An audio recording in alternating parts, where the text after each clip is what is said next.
Hello mga ka-Inday! Magandang gabi sa inyong lahat! For today's video, magbubukas nga si Inday ng parcel. Kanina pa dumating itong parcel na to, alas 2 pa lang ng hapon, nandito na to sa bahay. Ngayon lang bubuksan ni Inday kasi ngayon lang siya may time magbukas ng parcel. Ganto karami ang parcel ni Inday, hindi niya akalain sabay-sabay darating yung parcel niya. Ano na naman kaya in-order ni Inday sa TikTok shop? Bubuksan nga ni Inday isa-isa to mga parcel na to. Alam naman pag sabay-sabay ni Inday to. Eto na nga, unang bukas si Inday. Ano kayang laman nito? Umorder nga pala si Inday ng damit na pambata para sa anak niya. Alam naman anak ng kapitbahay. Kalma, wag kang magalit Inday. Eto na nga, umorder si Inday ng 2 pares na damit para sa anak niyang bunsong lalaki. Mapapansin na kasi ni Inday konti na lang yung damit ng panlakad ng anak niya. Kasi yung ibang damit ng anak niya maliliit na, hindi na kasya sa anak niya. Mabilis na kasi lumaki yung mga bata ngayon. Ito lang muna yung bili ni Inday na damit para sa anak niyang bunso. Mag-iipon muna si Inday ng pera para makabili ulit ng damit ng anak niya. Eto na nga, parang nagulat si Inday kasi napakaganda na bili niyang damit.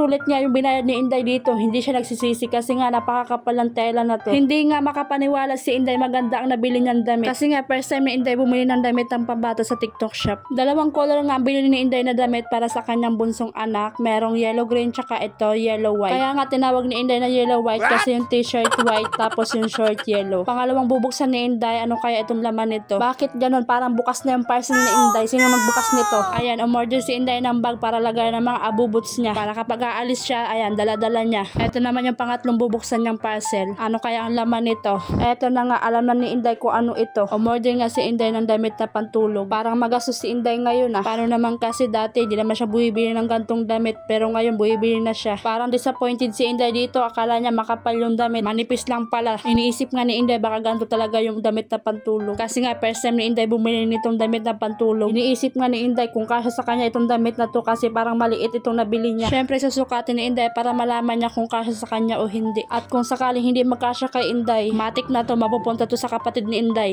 Medyo kinakabahan si Inday dito kasi nga baka hindi magkasya sa kanya itong binili niyang damit. Hay nako, buti na lang talaga kasya kay Inday itong binili niyang damit. 2XL nga yung mga size ng damit na susuot ni Inday. Paano naman kasi si Inday ayaw niya mag-diet. Ayan, lumulubo na yung katawan mo. Eto nga yung problema ni Inday, itong braso niya kasi nga ang laki-laki ng braso niya. At kung makikita niyo medyo masikip sa braso niya, kailangan talaga maluwag-luwag yung mga damit na susuot niya. Ngiti na si Inday kasi nga kasya sa kanya yung damit. Nakakahinga pa naman siya. Hindi pa naman sobrang sikip. Mura nga lang bili ni Inday dito. Wala pang 200. Hindi pa kasi afford ni Inday bumili ng mamahaling mga damit. Eto na nga, pang-apat na bubuksan ni Inday itong parcel niya. Eto na nga, bumili din si Inday ng damit para sa kanyang panganay. Syempre, binilhan din ni Inday yung anak niyang panganay kasi hindi naman pwedeng bulso lang yung bibilhan niyang bagong damit. 2 piraso din ang bilhin ni Inday na damit para sa kanyang panganay. Pero wala itong kasamang shirt. Kasi nga, mas marami yung shirt ng anak niyang panganay kaysa sa t-shirt. 2 color nga ito. Merong violet tsaka meron ding peach. Napakaganda din ang tela nito, makapal. Ito nga rin yung violet. O diba, napakaganda ng mga damit na to. Pwede panlakad. Mickey Mouse nga pala yung design nito. Nasa 300 pesos nga ang bilhin ni Inday dito sa 2